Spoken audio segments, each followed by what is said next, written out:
You know, we all know some Laguna Beach characters, and we're going to be talking about a couple of them here tonight. As part of Laguna Beach's Heritage Month, we are holding this program. Dr. Lou Delia is the owner of the Pancho Barnes estate, and he's going to relate the history of George Hurrell and Pancho Barnes in Laguna Beach. And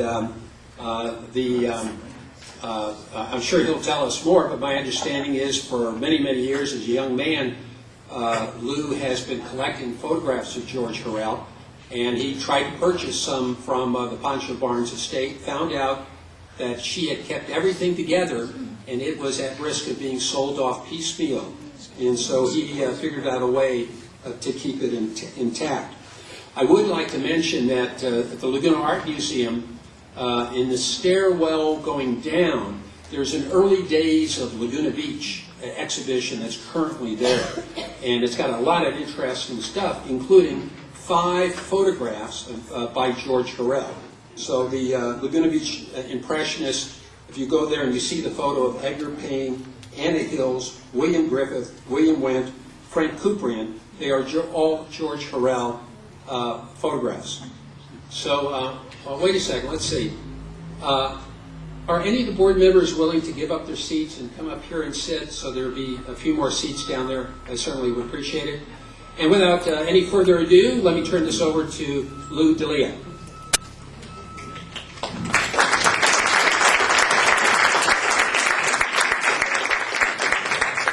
Thank you, Gene, for that introduction, and I want to thank the Laguna Beach Historical Society for the invitation this evening hosting this. And I want to acknowledge Gene Felder, especially for helping launch me into the 21st century by helping me put this PowerPoint presentation that we're going to see tonight. Otherwise, we'd be passing photographs around. And also would like to thank his wife, Johanna, for loaning me her husband for those several hours 3 weeks ago. Also, it's important to acknowledge as we start here the estate and family of George Hurrell, who've been very helpful in providing a lot of the materials we're going to see tonight, especially George Jr. and his wife Jeanette, Michael and Marcy Hurrell, and Frank and Daphne Hurrell Cortese, my partner Mike Salazar, Maxine Dubin, who's here, and Eric Jensen for all their help. So now on with the show. We're going to talk tonight about 2 major characters that lived here by the name of George Hurrell and Florence Leontine Lowe Barnes, later known as Pancho Barnes. Okay. Well, we all know the natural beauty of Laguna Beach has inspired countless artists through the years, and Laguna Beach has well earned its place in history as an artist colony. However, I suspect that most people who live here don't realize that one of the most influential photographers of the 20th century started his career right here in Laguna Beach, and his name was George Hurrell. Here we see a photograph of George Edward Hurrell, who was born in 1904, and he's credited with developing the glamour idiom in photography and creating the standard for the idealized Hollywood glamour portrait. He invented the boom light and is credited with developing other innovative lighting techniques. And today, many of the Hollywood photographers working often refer to their own work as shooting in the Hurrell style. Now, the photograph, his family came from England to Cincinnati, Ohio, where George was born.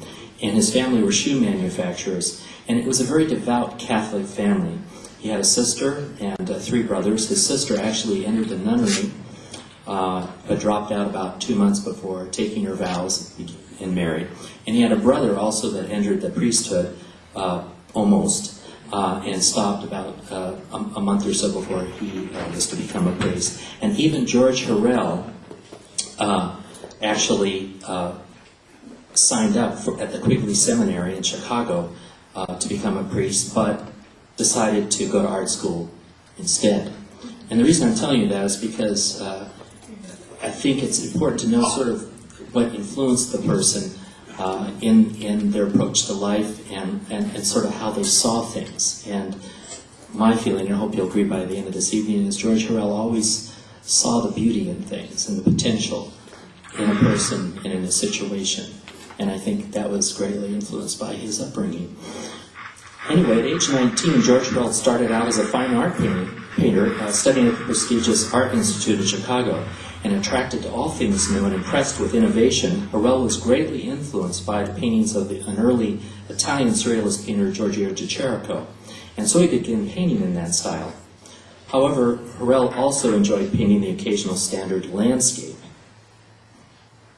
And next slide. And here we see George Hurrell, actually he's retouching negatives. To earn extra money while attending school, he worked part-time for renowned portrait photographer Eugene Hutchinson in Chicago, retouching his negatives. Hurrell's fine eye-hand coordination and artistic drawing skills were well suited for this task. Then, one spring day in 1925, while still attending the Art Institute, he heard that famed landscape painter here in Laguna Beach, after having given lectures around the country, and he had become especially famous after having spent a couple of years painting in Europe a few years before that. So Hurrell attended the lecture, and afterward, Payne viewed the students' work. And Payne was particularly impressed with Hurrell's experimental painting style, and also liked a recently completed landscape painting. And Payne told him, "George, if you plan to be serious artist, you really should come back with me to Laguna Beach, because that's really where it's all happening." And since Hurrell wanted to be a fine artist, he eagerly accepted the opportunity. And so Payne and Hurrell set out for Laguna Beach by car, arriving in Laguna Beach just in time for Hurrell to celebrate his 21st birthday on June 1st, 1925. Next slide. Now, a lot of these photos I'm going to show you tonight. Here we see Hurrell in his car. George Hurrell, just 21 years old. Next slide. Now, Mr. Payne arranged, by the way, this is on Thalia Street. This was, I'll tell you about in a minute. Mr. Payne arranged for Hurrell to stay at a hillside beach cottage on Thalia Street, owned by Mel St. Clair, who was no longer living there because he was busy directing silent movies up in Hollywood. And in return to taking care of this property that he owned, and making sure that it stayed safe and secure while the owner was away, Hurrell got free rent and all the time he needed to paint. And so we see him, this is the hillside cottage that was owned by Mel St. Clair. Let's turn to the next slide. Now, Hurrell had brought with him from Chicago a second-hand view camera that he could photograph the various potential scenes during warm spring and summer months, as he had done in Chicago. Because, of course, in the winter in Chicago, you cannot go outside and paint. So this was very typical. Most art students that were painting would go out and take photographs of things that they would then use as a reference to paint during the winter time. But of course, being here in Laguna Beach, it never snowed. And so he rarely used the camera, at least initially, although he did start to use the camera inside this little beach cottage, setting up little vignettes on the dresser and photographing them. But anyway, Hurrell quickly settled into the Western lifestyle, enjoying the Mediterranean climate here, and spending his time going to the beach, fishing, and of course, painting. And here we see Hurrell on the porch, in one of his paintings in the background. And Gene, there's that poster on the right. Did you want to, that's the, was it the? That's not the Pageant of the Masters, but that's the one that Isaac Frazee started in 1921, which was raising money for the Art Association Art Gallery building. So there he is, sitting there on the porch, looking at his gun. And next slide. Well, perhaps he's spending a little. George, I think you're spending a little too much time looking at the gun. Next slide. But he can do whatever he wants, I guess. So let's go to the next slide. So, of course, Hurrell being here was exposed to Hollywood, and those of you who knew or are familiar with Mel St. Clair, I'm not sure if this is Mel St. Clair. Actually, in the front, that's George in the camera. Let's see the next slide. We get a better view of him. And this is one of the things I was hoping to find out tonight, if that was Mel St. Clair in the front. But it's definitely George Hurrell in the back. And next slide, please. But Hurrell always managed to find time to go to the beach. And this was taken in about November of 1925, and he was getting letters from home saying there's 7 feet of snow on the ground. And George does not look too guilty here, but he's at the beach. And I think this is, it may be at the end of Thalia Street. Okay, so for Christmas dinner in 1925, Hurrell was the guest of the Payne family at the home of William A. Griffith, another prominent Laguna Beach painter. And Payne was founder of the Laguna Beach Art Association, and William A. Griffith was president of the association at that time. And it was now time to introduce Hurrell to all the major artists in the community. However, the most important person he met that evening was not a famous or influential painter, but a character. I'm underlining the word character. 3 years his senior, by the name of Florence Leontine Lowe Barnes. Next slide. And here she is in a photograph by George Hurrell. Florence was a large, good-hearted woman with a big smile and a hearty laugh. And she was extremely intelligent and could hold her own in any conversation with the guys, and shared Hurrell's passion for fishing. She was also a treasure trove for off-color jokes and witty observations. She was all this, and the wife of the most prominent Pasadena Episcopal minister. So naturally, the two became fast friends. Now, Florence had money. She had big money, having been born into one of the wealthiest families in America. In addition to her estate in Pasadena, which, Gene, next slide, which was located at 1350 South Garfield, a 32-room mansion there. Florence also owned a large estate on 40 acres along the cliffs here at what is now Smith's Cliffs and part of Emerald Bay. She owned it. Next slide. Her beloved home there was called Dos Rocas, and here we see a view. And now let's get the next slide. And here we see it again. Very large home. Somebody once asked her, Florence, what's it like to have, a 32-room mansion in Pasadena and a huge estate at Laguna Beach? And she just looked at the guy and said, well, nothing exceeds like excess. All right, next slide. So at this estate, of course, she had to do something, and so she installed there the first freshwater swimming pool in Laguna Beach overlooking the ocean. And here we see Florence. Poolside. And George Hurrell was a frequent poolside guest at her home in Laguna Beach, and they also found time to sneak off and get some fishing in. Both George and Florence loved to fish. And whenever they went fishing, they always had a bet going who would catch the biggest fish of the day. And Florence always set the bet. She'd say, whoever loses has got to cook the fish. And Florence was quite competitive, and she actually hated to cook. And so poor George, his cooking skills and barbecuing skills greatly improved and actually became legendary in this community. Now, Florence loved to host parties at her home in Laguna Beach, and party she did. She had her friends over from Hollywood, and Ramon Novarro was among them. And at the time, Ramon Novarro was the most famous and the highest paid star in Hollywood. And Ramon was her best friend, and Florence, and vice versa. Next slide. And here we see another view of Pancho Barnes, Florence Lowe's pool, and some friends and neighbors there. Next slide. And a closer view of the house and pool there in the foreground. Next slide, please.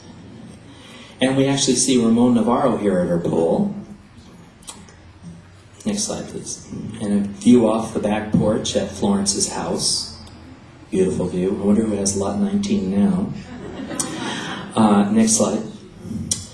And, of course, the party even in the gazebo on the property. And by the way, Eric Jessen recently took me on the little path, the public path out there. And that gazebo you can still see. It's still there. I'm sure it's been rebuilt many times, but the location is still there. Next slide, please. And there's Florence on the rocks below her house. Maybe even she was a little bit put off sometimes by all the party making. And next slide. And the partying on the beach below her house. And here's Pancho Barnes here. This is Ramon Novarro. This is Richard Halliburton. And someone told me that Paul Mooney, his partner's in here, but I don't know. But anyway, the partying continued and continued. Non-stop. She liked to party. Now, that's all well and good when you own 40 acres along the cliff, right? But about 400 feet south was her maternal grandmother, Carolyn Dobbins. She had a house there. Next slide. Now, she dearly loved her grandmother. And this is the house. The parties got so frequent and loud that her grandmother requested that she either cut back on the merrymaking or pay to have the house move further south on the property. Let's see the next slide. This is Grandmother Dobbins. This is probably a snitch. I don't know who this is. But anyway, Pancho dearly loved her grandmother, and respectful of what she had to say, thought it over, and wrote a check, and moved her grandmother's house.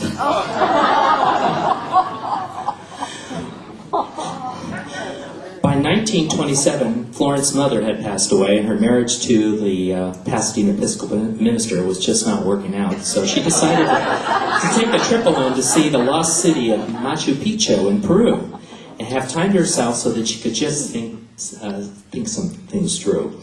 Unfortunately, the ship that she boarded in San Pedro turned out to be a gun runner for Mexican revolutionaries, and although she was initially quite excited about the prospect of some new adventure, she decided that maybe she'd better jump ship in San Blas, which she did, in Mexico. And then she spent the next 7 months roaming through Mexico. And when she returned to Pasadena, she had a new nickname. Next slide. She was now Pancho Barnes.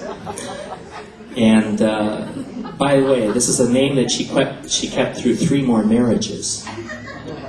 Yeah, only in America could someone that was born Florence Leontine Lowe end up as Pancho Barnes. But she did. In 1928, Pancho decided that she wanted to learn how to fly an airplane, so she had heard that Orville Wright, of the famous Wright brothers, was the person who reviewed and signed all application requests. But Orville had a reputation for not really wanting women to get their license. He was really worried that a woman would crash the plane and then it would cast a pall over this new industry, the aviation industry. And he had also really didn't like women driving. So Pancho didn't like the prospect of rejection merely based on her gender, and so she just decided to play a fast one on Orville Wright. Now, Florence Barnes was a gender indeterminate name. It was Florence Ziegfeld. And indeed, the application never required us to gender, but it did request a photograph, which you had to submit with your application, and then later it would be attached to your license if he signed your ticket, after, of course, you'd taken your lessons.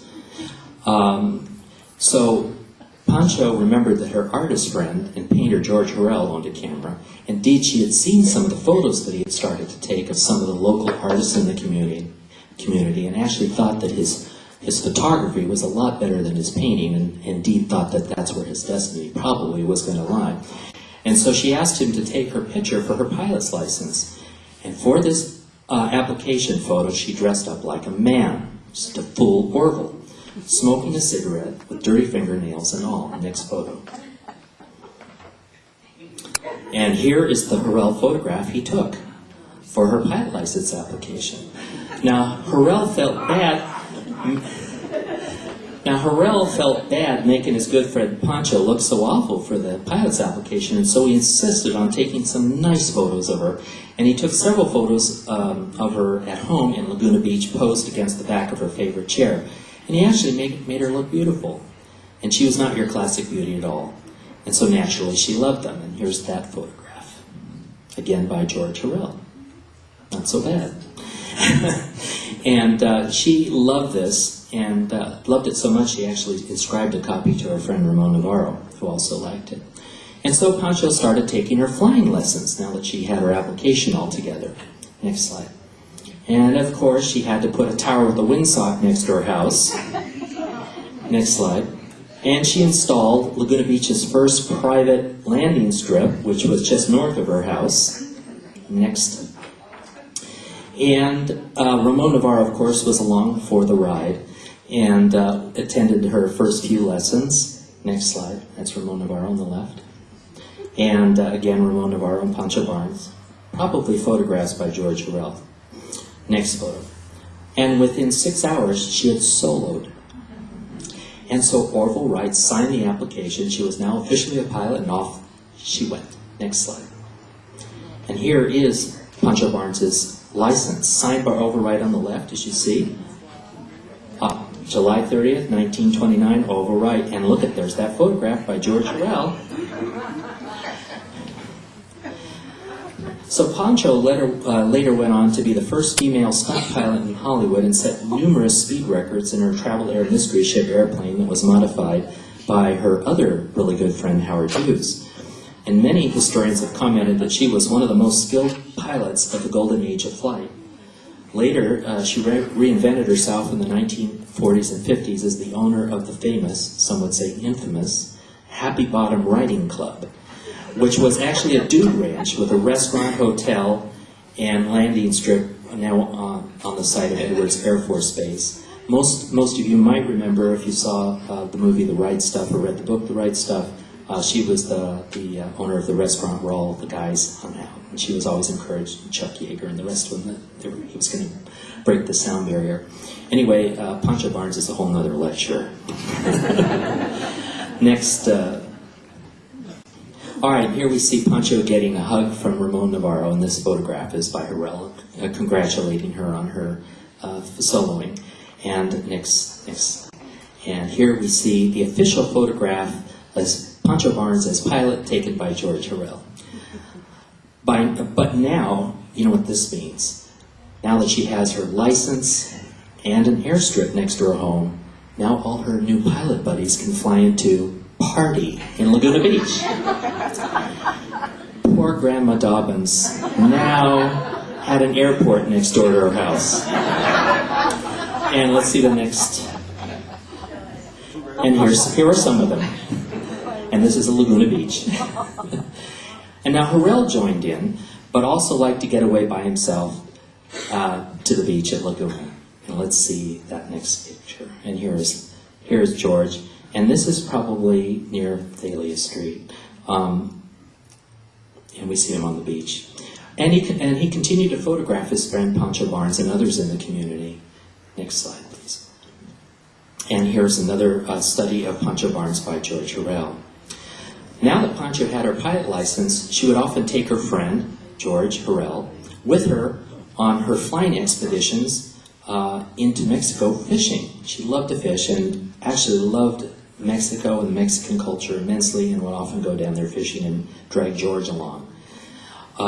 Let's see the next photograph. And so we have two photographs in the archive of George Hurrell. This is George here, taken by Pancho Barnes. Okay, next one. Here's another one of George Hurrell. Now, at the time, Pancho's best friend, as I noted earlier, was Ramon Novarro, who was the biggest silent movie star at MGM. And he was actually the most famous movie star in the world, having come off of Ben-Hur, a movie. Now, Ramon Novarro was Mexican, and he had a slight accent. And he was in contract negotiations with MGM at the advent of sound pictures, and he was really concerned that he was maybe he wouldn't make the transition to sound pictures, but he had a beautiful operatic voice. He was a classically trained singer, and decided, well, if this doesn't work out, I'll reinvent myself as an opera star in Europe. And he's talking to Pancho Barnes, and he says, well, if he's going to do that, he better get some publicity photos online just in case the contract negotiations don't go well. But he really couldn't use any photographer in town, because if word leaked back to L.B. Mayer that he was concerned, it would seriously impact the negotiations. And so Pancho said, why not use George Hurrell? And so he did. Next photograph. And so at Pancho's urging, Novarro had a series of photographs taken by George Hurrell. And here we see Ramon Novarro dressed as a fisherman. Next. Another study of Ramon Novarro. Another study. One more. Here we go. And again, this is in one of his opera roles. All right. And then here's this next photograph here. And we see Ramon Novarro. This was actually taken at Pancho Barnes' estate in Pasadena with her favorite horse, Lightning. And when Pancho saw this photograph, she said, my God, if George Hurrell can make my horse look as beautiful as the most handsome man in America, then everyone should be using George Hurrell as their photographer. She was obviously very horse-centric. All right. Now, next slide. And here's another study of Ramon Novarro. This is actually a fairly famous photograph that George Hurrell took. And in 1980, a 6x9 copy of this image was sold at auction and established George Hurrell as the highest paid price at auction by a living photographer. And this print actually now is in the Metropolitan Museum in New York. Now, Novarro showed these photographs that I just showed you to his best friend back at the studio, Norma Shearer.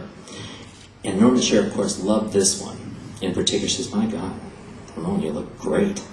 And she says, "You know, I've got a problem." She says, Norma Shearer at the time was married to Irving Thalberg, who actually ran the studio. And she was sort of the Debbie Reynolds of her day during the silent film period. And she often played in these very sort of ingenue roles. And a script had come across her desk by the title Divorce Day, and it required her to play this really sort of sexy vixen role. And so she went to her husband, Irving. She says, "Irving, I'd really like to play this role." He goes, "Honey, you know, you could probably do it, but you know, you're just not sexy in that way." Ooh, that really stinged her. And so she's back talking to Ramon, and Ramon says, "You know, why don't you go to George Hurrell?" And so George Hurrell's second client is the wife of the studio head, basically. Goes to her, she goes to him, I mean, and he takes these series of beautiful photographs. She looks absolutely beautiful. And let's see the next slide.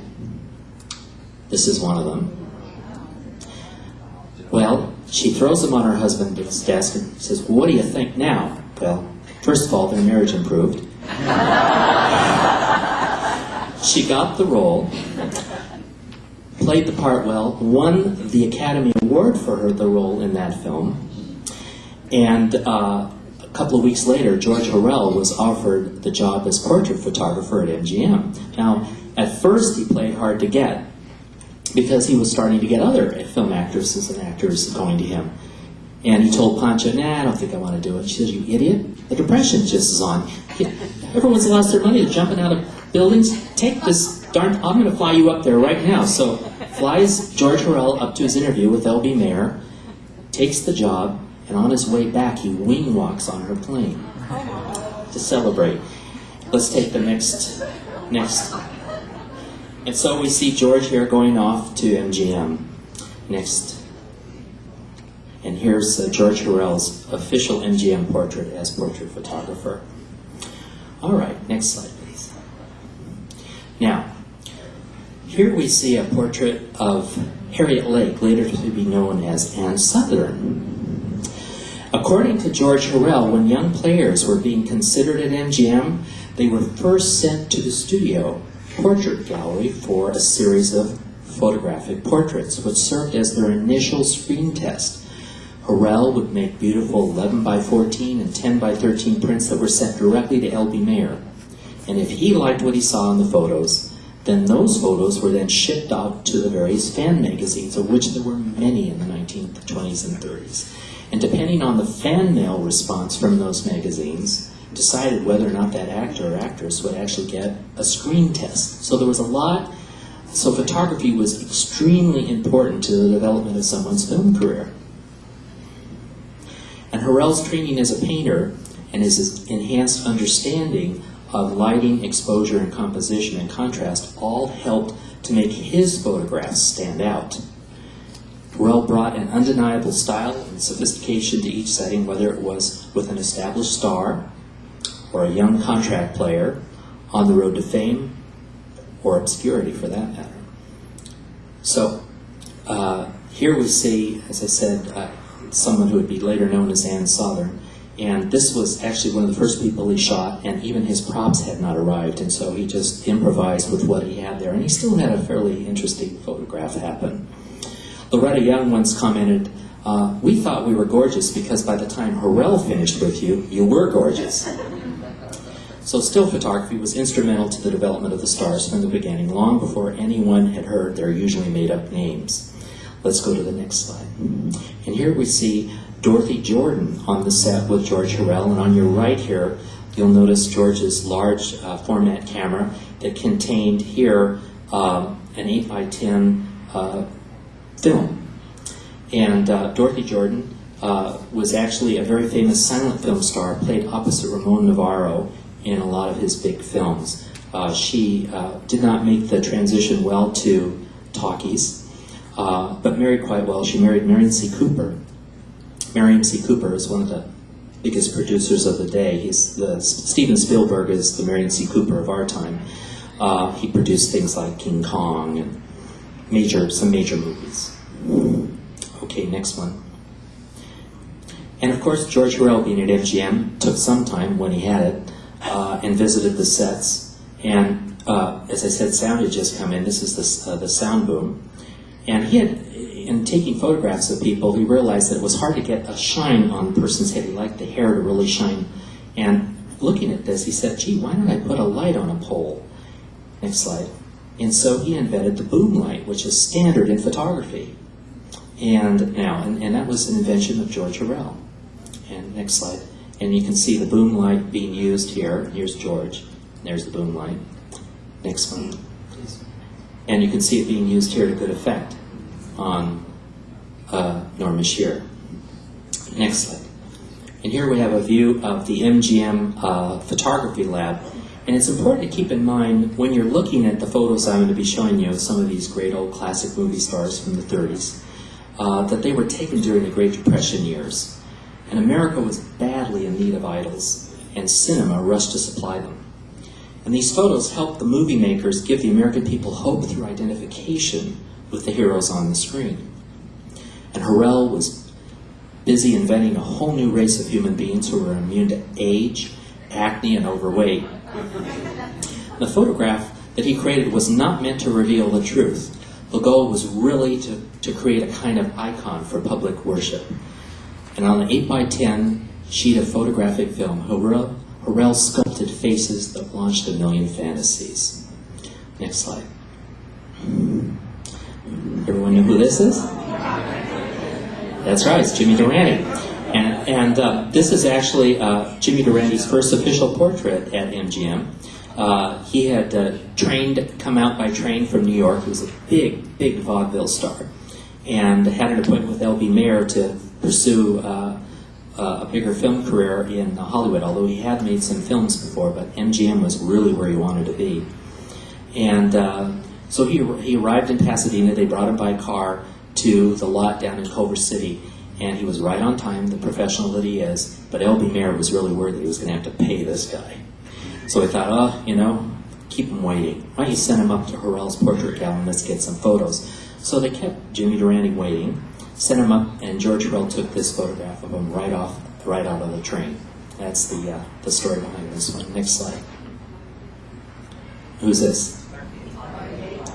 No, actually, this is Douglas Fairbanks Jr. Okay? Next slide. Joan Crawford, that's right. Next slide. Now we see Joan Crawford here, and her husband at the time, Nels Astor. Beautiful study. Next slide. Jean Harlow from Dinner at 8. Next slide. One of my favorite actresses, Myrna Loy. Beautiful study of her. These slides don't do justice. You really have to see them in person, but you get a sense. Next slide. Katharine Hepburn. Yeah. Next slide. Jean Harlow. This is a gorgeous photograph of Jean Harlow. You wonder if this is an angel trapped on earth. And Hurrell observed, in talking about the stars that he photographed, he says, they just didn't walk in the door. They arrived. It was as if they had internal trumpets that just blew for them just as the door opened. And with this photograph, I think you can almost hear those trumpets blowing. All right, next slide. Greta Garbo. He only photographed her once for a 1931 film, Romance. Next slide. And here we see Clark Gable with George Hurrell. And he had been at MGM for a little over a year. And by 1931, George Hurrell was as famous as the stars he photographed. Like Gable, Crawford, and Harlow, he was known around the world just by his last name, Hurrell. Graphic portrait skills.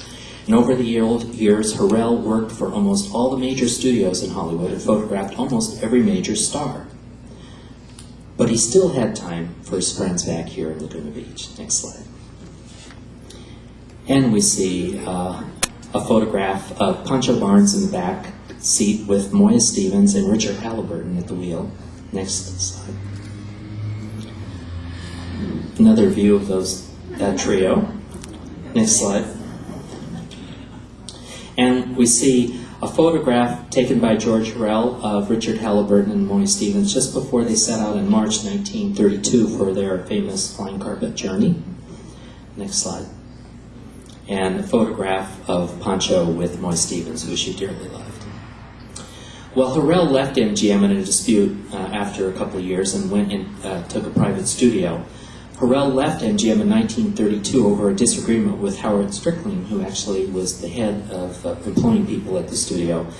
He said, "I'd gone out on a weekend to shoot Eddie Lowe and Lillian Tashman at their beach house, and when Strickland discovered that I had been shooting other outside stars, my God, you'd think I'd killed L.B. Mayer. They made such a big thing out of it, I said, I'd go to hell." And so he just walked out the door. And Strickland basically told him the old, you'll never work in this town again. And for about 8 days, that was true. And then all of a sudden, Strickland's calling him up, and his old friend Norma Shear had to have him back. And anyway, he didn't want to go back to the studio, but he was able to make an arrangement so that all the big stars could come to him privately. And he was still a photographer for MGM, but also now set up in his own studio on Sunset Boulevard. Next slide. And here we see his business card from his first private studio, and of course his good friend Joan Crawford lent her image. This is also photographed by George Hurrell. Next slide.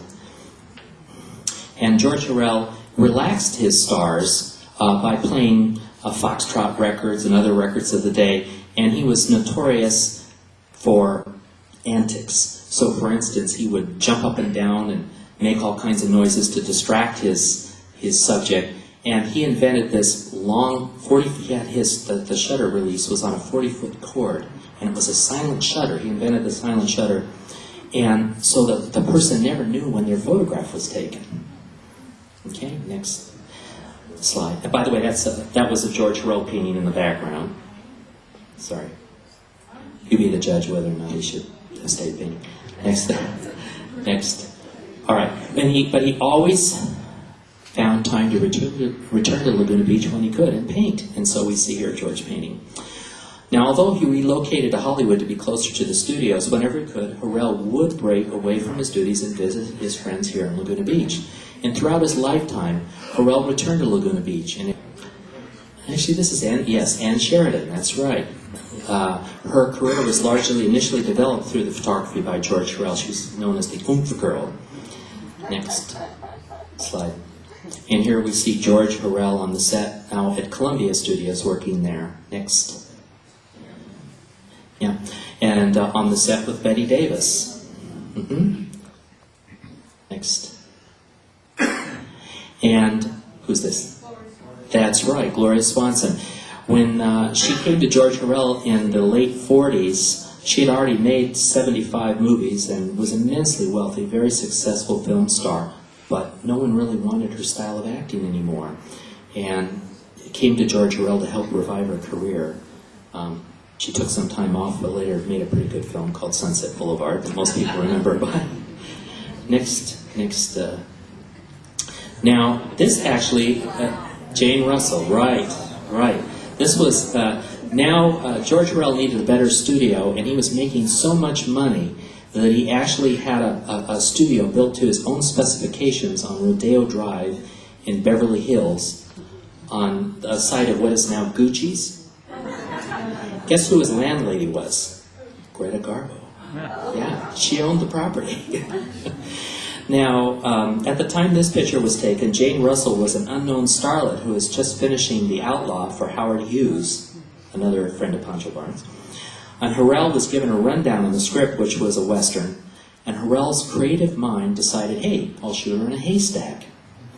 And there were two catchphrases used in the promotion of this film, and they used this particular still for that, and this is what they said. The first one was, how would you like to tussle with Russell?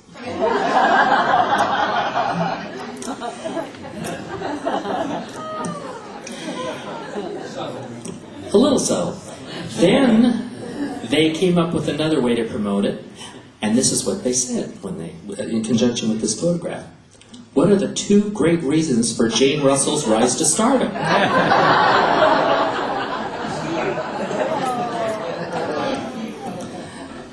That film did have some problems with the censors as a result. All right, next slide. Well, George Hurrell married Phyllis Bounds, who was, who we see there on the left, who was a Walt Disney's niece. And it was a difficult marriage, but produced 3 children, Victoria, Clancy, and Alexandra. And let's see the next slide. And here we can see some studies of Uncle Walt. Next slide. And actually, he had a production studio at Walt Disney. Okay, hold on. But he divorced. The marriage ended in divorce, and he eventually marries Betty, who was his soulmate. And that was a very, very happy marriage. It lasted to the end of his life, and that marriage produced 3 children as well: George Jr., Daphne, and Michael. And what happened is he moved to New York and started work for J. Walter Thompson Advertising Agency, taking pictures for the promotion of Lux Soap, 7-Up, all these kinds of things. Because actually, after the war, the focus on glamour was over. The social agenda now was to try and assimilate the huge numbers of refugee immigrants and stir them into the melting pot of American culture. Life magazine had come out, and glamour wasn't in anymore. It now was, how much spaghetti can you get hanging out of the star's mouth? You really wanted to show that they were just like you and me, only more handsome and more beautiful. And so that's what happened. So the glamour thing was kind of over with by the 1950s, late 40s and 50s. There was little bits of it, but you couldn't get the work like before. And so George Hurrell, next slide. Now on the fifth, that's J. Walter Thompson assignment. George Hurrell, let's see, is right there. And he's shooting 7-Up bottles now. Next one. And we see George with now using various format cameras, no longer the large format camera. Next slide. And next slide. And we see him shooting Julie Andrews here. And eventually he left New York and moves his family back here to Laguna Beach in 1959. And he moves into an apartment above a gas station that overlooks the ocean on the highway out here. And I think it's that Art Deco one from what his daughter Daphne describes. And it's interesting that when he decides to come back to Hollywood, he doesn't move to Hollywood, he moves to Laguna Beach, just 1 block from Thalia Street, where he lived initially. His roots were here. And he sort of came back here to get his spiritual center before going back up to Hollywood, I believe. So he lives here for a while and plots his return to Hollywood. And again, as you saw a moment ago, he does get back into Hollywood, and he's doing, shooting different types of assignments, no longer very glamorous whatsoever. Now, next slide, we flash forward to about 1975, and this is a study by his friend Helmut Newton in his home. And you can see older, and on the left you'll see that these are rejected nude MIGs. Rejected. And next slide. And I think Helmut Newton here was going for the fact that basically George had been forgotten. You know, the whole scene had changed. Hollywood had changed. They really weren't into glamour as much as just quick take pictures, show relationships, and move on. But yet, like his backyard, sort of dead, so was his career. Although he was still working, but he wasn't in demand like he used to be. But he was ready for the spotlight. Next.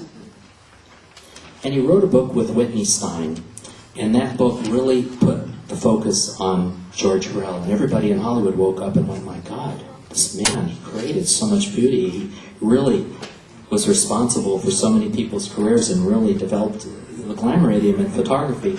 And there's a famous collector by the name of Bill Chapman, who had long collected his work and realized that this was a master photographer of the 20th century, and started having different shows of his work, and the stars started coming out. Next slide.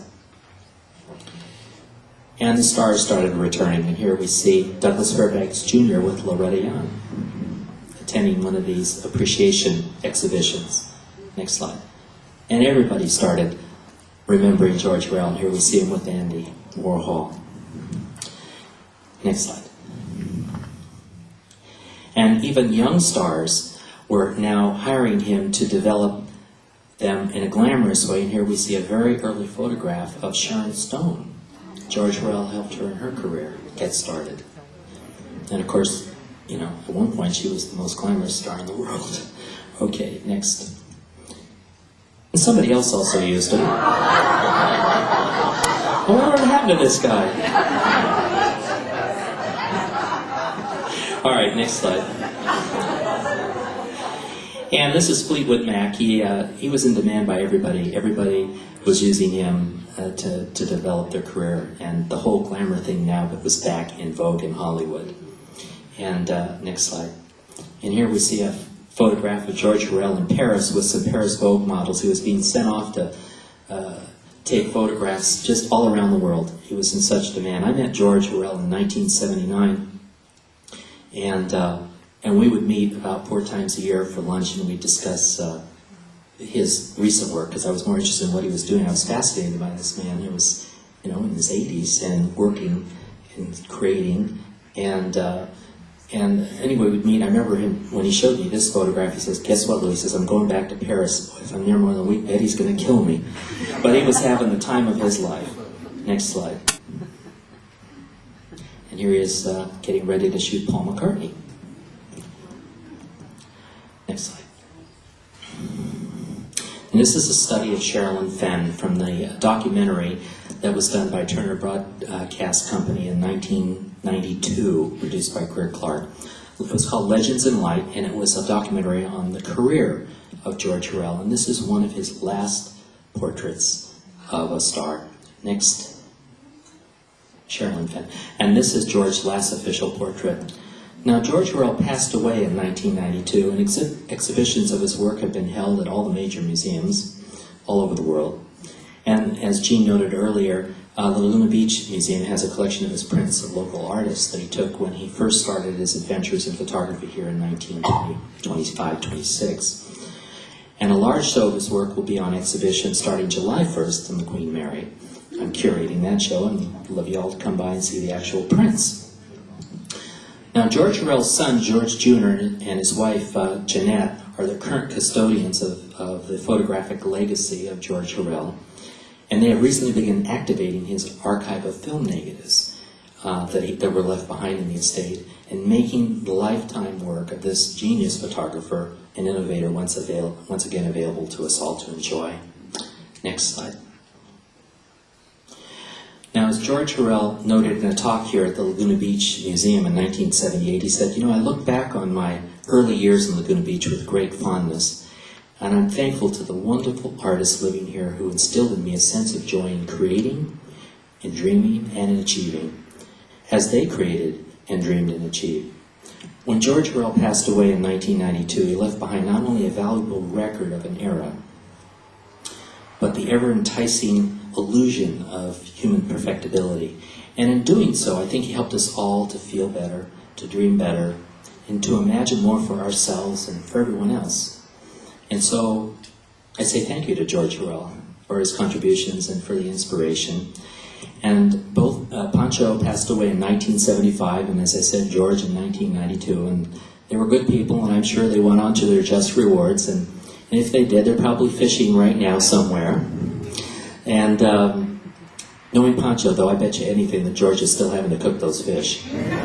Anyway, that's the end of my talk. And I wanted to thank you.